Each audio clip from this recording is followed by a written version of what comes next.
क्या आपने कभी ये सोचा है कि किसी इंसान के अंदर आत्मा कैसे आती है, लोगों के अंदर भूत कैसे समा जाता है, जो कि इसके बाद लोग खुद का कंट्रोल खो देते हैं और अजीबो तरह से बिहेव करने लगते हैं। और क्या कभी ऐसा हो सकता है कि कोई इंसान अपने फैमिली को बेदर्दी से मार दे, वो भी सिर्फ एक शक की वजह से। मतलब कि एक ऐसा स्टेज आ जाए जिसमें कि किसी इंसान को अपने फैमिली पे ही शक होने लग जाए कि वो उसे धीरे धीरे जहर देकर मार रहे हैं और वो अपनी फैमिली को जान से मार दे। जी हाँ, ऐसे बहुत सारे केसेस होते रहते हैं। उस आदमी का दिमाग खुद की फैमिली पे शक करने लगता है, जो चीजें है ही नहीं उसे क्रिएट करने लगता है। और क्या हो अगर आपको ये दुनिया बहुत ही अलग लगने लग जाए, आपको ऐसी चीजें दिखने लगे जो एक्चुअल में एग्जिस्ट नहीं करती है, आपको अजीबो गरीब आवाजें सुनाई देने लगे, आपको ऐसा लगने लगे कि आप एक ज़ॉम्बी हो, आपके बॉडी के अंदर सारी चीजें खत्म हो गई हैं, आपके बॉडी के अंदर सारे ऑर्गन्स सड़ गए हैं और आप एक ज़ॉम्बी हो। जी हाँ, ये दिल से फील होने लगता है और ये रियल में एग्जिस्ट करता है। तो सोचो ये सारे मूवमेंट कैसे होंगे। ऐसे ही बहुत सारे अमेजिंग चीजें जानने वाले हैं आज। इस वीडियो को पूरा देखने के बाद आप भी कहोगे कि क्या ऐसा कर सकता है हमारा दिमाग, तो आप डर भी सकते हो, इसलिए आप अपने स्पीकर की वॉल्यूम तेज रखना। तो चलो फिर वीडियो को स्टार्ट करते हैं। So let get. नंबर 1, आपको पता है एक ऐसा मेंटल डिसऑर्डर होता है जिसमें कि उस शख्स को ये लगने लगता है कि वो एक तरह का ज़ॉम्बी है। उसको लगता है कि मेरे अंदर का सारा पार्ट मर गया है। मतलब कि उसे ये लगता है कि जिंदगी में अब कुछ भी नहीं है, उसके बॉडी के सारे ऑर्गन से सड़ गए हैं। वो अपने आप को एक मरा हुआ घोस्ट समझने लगता है। मतलब ऐसा भी नहीं है कि उसके बॉडी के सारे पार्ट सच में खत्म हो गए हैं, बल्कि ये मेंटल डिसऑर्डर की वजह से होता है। उसका ब्रेन खुद का अस्तित्व ही मिटाने लग जाता है और इसे कहते हैं कोटार्ड डिल्यूजन। इसी के कारण वो जिंदा ज़ॉम्बी बन जाता है। Number 2, Capgras delusion. ये बहुत ही अजीब तरह की बीमारी होती है। इसमें कोई भी इंसान जब किसी को देखता है तब उसे लगता है कि ये नहीं है। मतलब कि जैसे वो अपने पापा को देखता है तब वो ये सोचता है कि ये मेरे पापा नहीं है, ये उनका कोई हमशक्ल है, मेरे पापा को किसी ने किडनैप कर लिया है। मतलब कि उसे ऐसा दिल से फील होने लगता है कि हाँ ये मेरे पापा सच में नहीं है, ये मेरे पापा का कोई क्लोन है। नंबर 3, ये बहुत ही भयानक और खतरनाक तरह की बीमारी होती है। ये कोई और बीमारियों की तरह नहीं है। इस मेंटली डिसऑर्डर में उस इंसान का दिमाग हाईजैक हो जाता है, उसे वो सारी चीजें दिखने, सुनने और महसूस करने पर मजबूर कर देता है जिसका वास्तविकता में कोई भी वजूद नहीं है। मतलब कहें तो वो एक तरह का भ्रम में जीने लगता है, जिसे हेलुसिनेशन भी कहा जाता है। इसमें इंसान को सामने वाली चीज अजीब तरह से दिखाई देने लगती है और कुछ को तो पूरी दुनिया उलट फुलट दिखाई देने लगती है। तो कुछ लोगों को भूत दिखाई देता है और भूतों की हल्की हल्की आवाजें सुनाई देने लगती हैं। कुछ तो खुद के ऊपर बड़े बड़े कीड़े रेंगते हुए महसूस करते हैं। अगर कहे तो हेलुसिनेशन का कोई भी हद नहीं है, ये बहुत ही खौफनाक होता है। जैसे आप इस वीडियो क्लिप को देखकर अंदाजा लगा सकते हो हेलुसिनेशन के बारे में।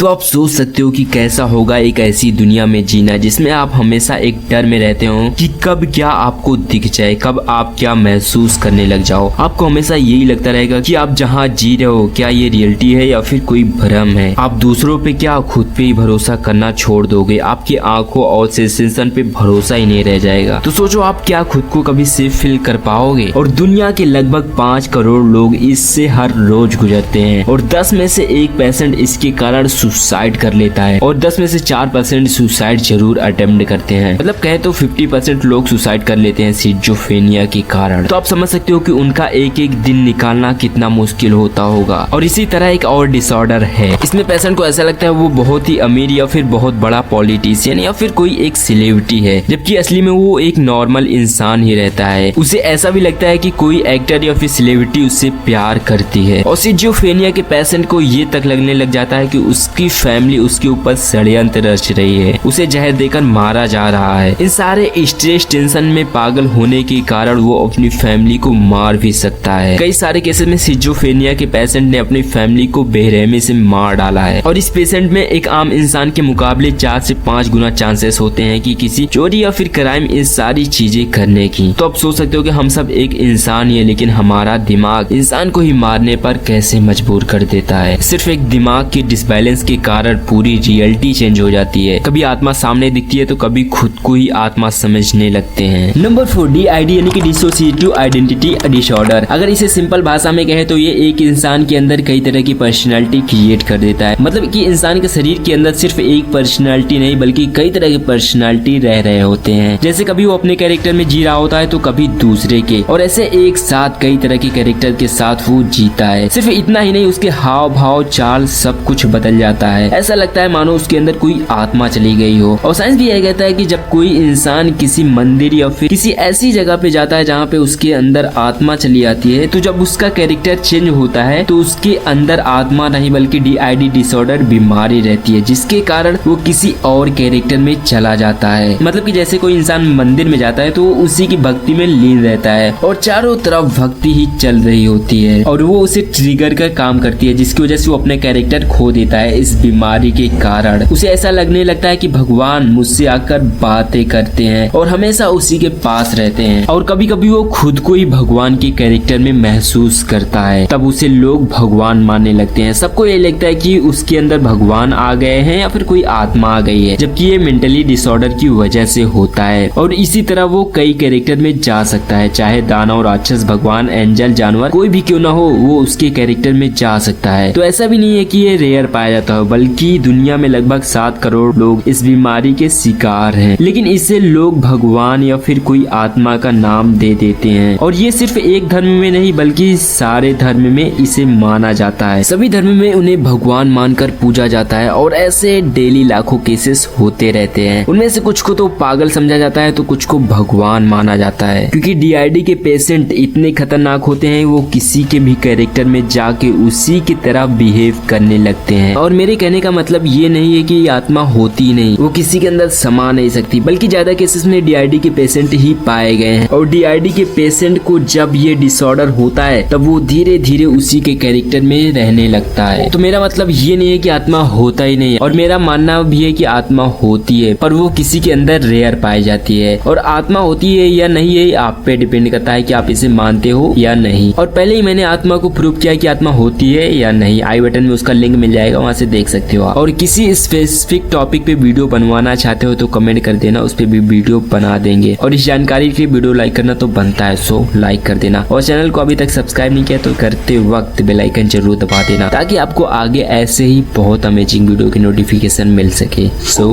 वीडियो को पूरा देखने के लिए आपका दिल से धन्यवाद।